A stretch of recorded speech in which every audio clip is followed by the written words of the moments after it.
Hi, it's Gisela again, and also Peter. Hello. Today we are going to be talking about social media and fake followers.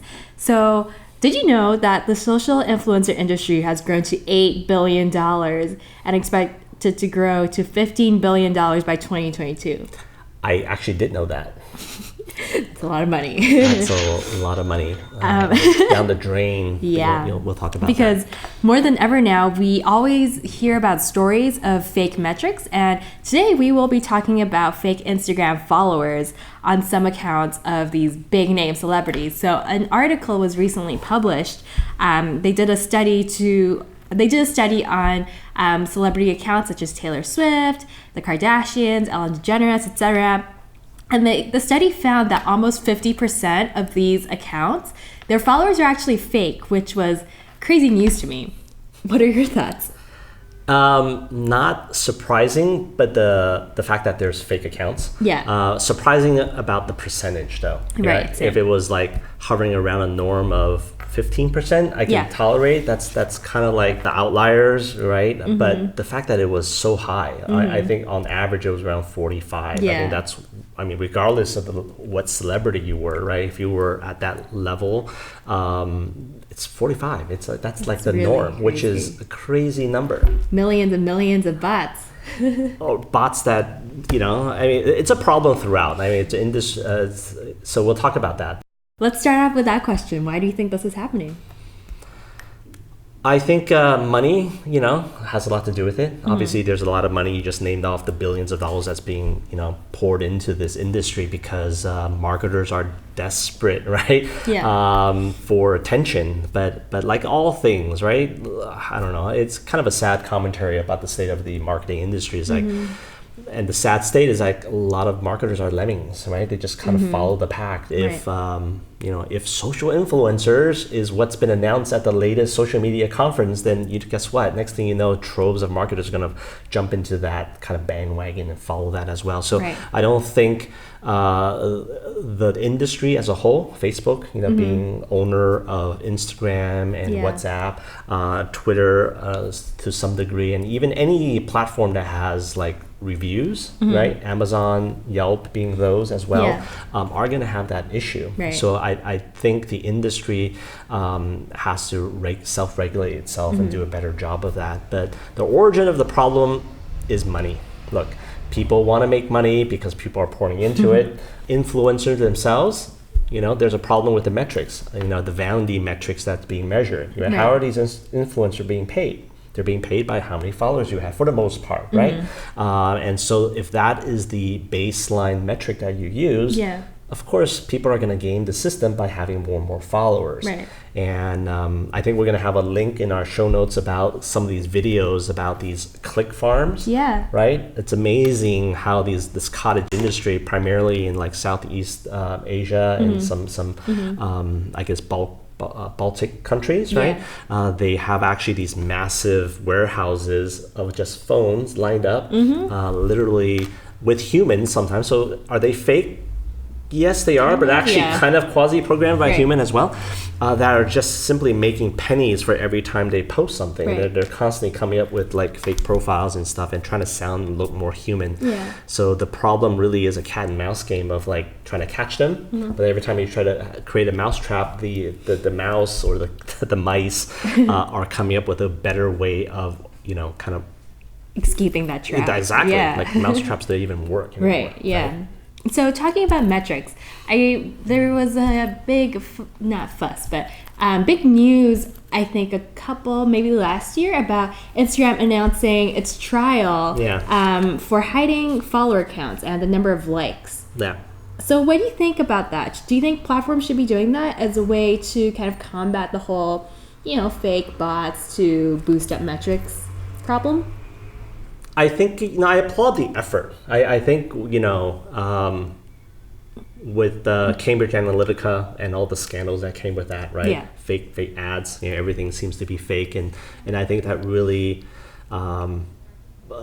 it goes back down to, what we always talk about, attention and trust, right? This is an attack on the fundamental issue of, can we trust the platforms? Can we trust anything these days on social, given the fact that there's that veil that you don't really know who's really behind it? So I do think with the Cambridge Analytica crisis that Facebook had to overcome, they had no choice. They have to do this, right? Whether it's to purge fake accounts, purge fake ads, or spot them in advance, or even Instagram trying to play with their primary metric of whether it's likes or followers, to hide those so that more authentic, influencers can actually, rise above and go back to the more of a, more of an ideal state of social media. But at the same time, you have to be kind of skeptical of this stuff as well, because these are billion-dollar companies, and they're predicated on more money poured into this stuff, right? The more influence you have, the more money will go into it. Anyway, it's that cycle. So whether or not a Facebook or a Google or any of these companies that are in this space are willing to jeopardize their near-term profits to do quote unquote the right thing for their users, I'll be interesting to see. I agree. Right? I mean, if you're had a choice, if an executive had a choice to say, you're going to lose literally 30% of your top line revenue simply because you're self-purging these accounts so that, there's less money in the system, would you do that? So we'll see. I think they have to. And I hope that something is being done. But like we talked about the cat and mouse game, there's constantly this white hat, black hat game being played. Every time you think you found the algorithmic way to catch fake influencers or fake accounts, these guys are going to get smarter on kind of gaming the system to override your discovery methods. Well, I'm excited to see the change in Instagram, even if it's a really short time period where, you're not focused on likes and it's not a popularity contest anymore, but you're actually focusing on the content. It's what the platform was originally, and it'll be kind of refreshing to see a transition back to that, even if it's a really short amount of time until people figure out how to game the system. But my next question has to do with, we have been talking about the metrics, but do you think that brands should actually be still using metrics like followers, views, and likes to gauge success? Or is there a better way to measure ROI or success for social? It depends on what you think you're using social for, right? The way I kind of see social is, a digitalized a way of word of mouth. We say this almost every time, what's old is new again. And what's old is new is that this is just another form of word of mouth, which has been going on forever since the, Stone Ages, I would say, or the first time advertising ever even happened, right? If something is great, then you tell your neighbor about it and your neighbor would then spread. But of course they didn't have social then. It took a long time for things to pass along to the next city or even the next farm, right? These days, someone can pass that along and it becomes viral overnight. So I do think that's where it has changed, right? But in terms of the metrics, marketers are, I guess they would be overly driven by the metrics. And so what I would counter is say metrics are important because if you don't measure it, then there's no budget for it, right? That's the reality of what most marketers face with. If you can't measure it, then you're not going to get money for it because that's the way we are. But I would say that, understand what your final objective is going to be. Because to me, word of mouth is one of the most phenomenal ways to build a business, but it is slow, but it is also has a lot of trust. But if you poison the well, if word of mouth can't be trusted anymore, then you're poisoning the well for everybody. Okay, so I do think that the metrics have to be looked at in a more diverse way. So yes, you can still rely on followers, but it goes back to something you need to do even before that. You need to vet your, this is the process, right? We talked about vetting. So it has to go back to before you even start measuring, you have to make sure that the influencer that you choose are actually right for your brand. And don't over rely on social influencer platforms where, you type in what you're selling and they just send you out a bunch of, here's a bunch of influencers, micro influencers, nano influencers, whatever they are segmenting it now. Don't be lazy, okay? Really, because if you are lazy, you have no one else to blame if something goes wrong. Should we give them more tips on how to become more? So another way I would say is look, I don't know why marketers are into the social media influencer bandwagon. I think a lot of it is because other people are doing it, so therefore I must also do it as well.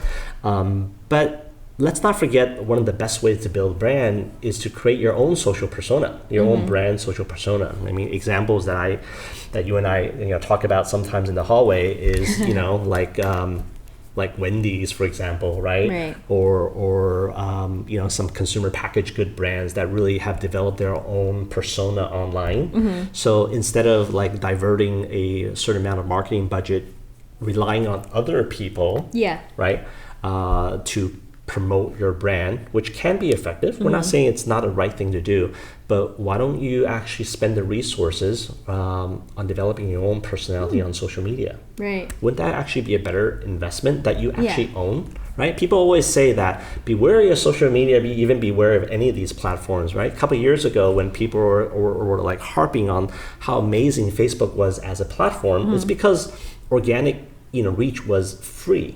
Then all of a sudden, Facebook changed their algorithm. They needed to make money. Then everyone was blaming Facebook. I was like, wait, it was free to begin with. Why are you blaming Facebook? So again, if you rely on other people to drive business to your, doorsteps, then if anything goes wrong, then there's no one really else to blame than yourself by not diversifying your lead channels. Okay, so invest in your own brand and also vet them well before you even give them $1. Yeah, right? Definitely. That was 3 tips that were really helpful. So to sum it up, just A, is influencer marketer even right for your brand? Maybe not, maybe yes. B, put in the due diligence in vetting your influencers. And 3, it's time to cultivate your own audience instead of relying on these 3 parties. Is that a good summary? Yeah, I think so. Again, It's about trust, right? We're gonna talk this until we break the mic here on our podcast.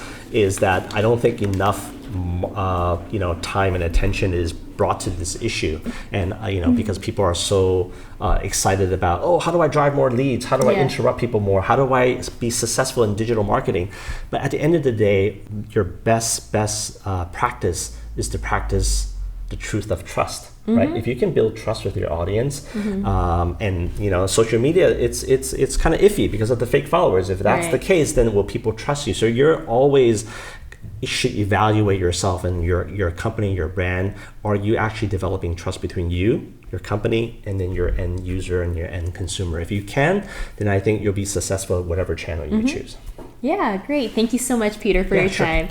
We hope you enjoyed this episode and that we provided some helpful information. Please let us know in our comments what you thought, what other comments you have on influencer marketing, and what you want to hear us talk about next. And once again, thank you, Sparko, for sponsoring this podcast. Please check out Sparko at sparko.com. The link is in the description below. And don't forget to hit the subscribe button wherever you get your podcasts. And next week, we will be talking about... What are you going to talk about next week? Let's see. How Americans view 25 industries. So this is an interesting one based on a report that was recently released.